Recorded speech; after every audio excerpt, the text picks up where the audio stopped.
Alhamdulillah, tahniah kepada kementerian yang cuba membuat satu penapisan untuk memastikan bahawa peranan filem ini yang penting dalam pembangunan negara, keselamatan negara, keadilan sosial, perpaduan kaum dan juga pembentukan identiti masyarakat Malaysia.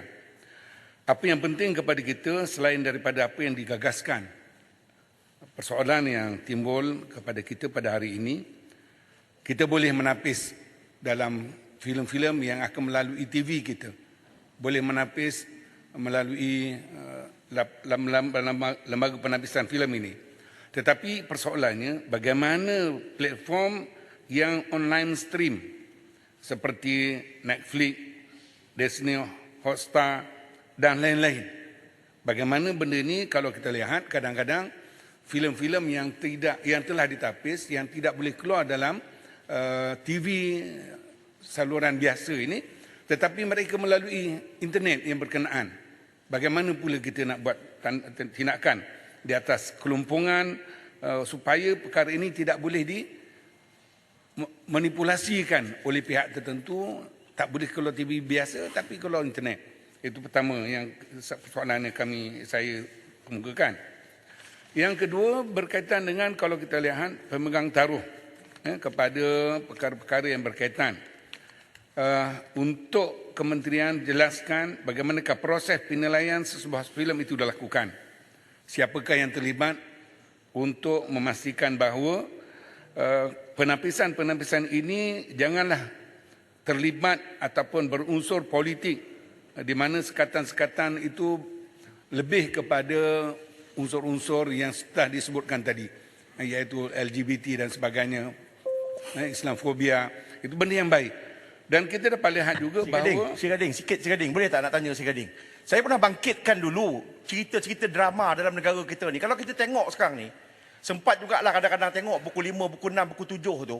Dia punya cerita pergolakan rumah tangga je.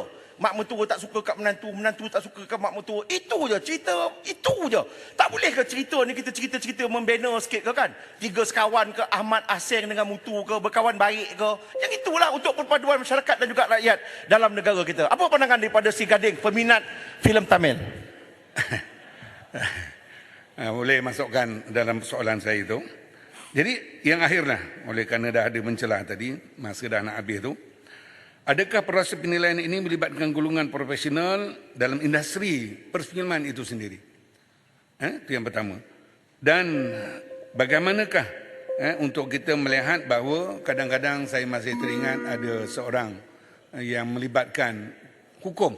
Bila melibatkan hukum ini tentulah terlibat. Kalau kita beragama Islam, orang yang ada title berkaitan dengan hukum. Jadi saya pun kadang-kadang bimbang juga bila berlibat dengan hukum yang tengok tu ustaz-ustaz tu, ulama kita, tengok gambar-gambar pun gambar yang kadang-kadang terpaksa tutup mata pula. Jadi bagaimana cara nak tengok. Jadi dalam hal ini saya Seri Gading mencadangkan kepada pihak industri terutamanya. Bagaimana filem-filem dahulu zaman legenda P. Ramlee sampai hari ini cucu kita pun tengok. Bukan bapa kita, bukan atuk kita je yang tengok. Cucu kita tengok pun dia masih merasakan bahawa ini filem yang baik untuk pembentukan peribadi, untuk pembentukan dalam masyarakat kita.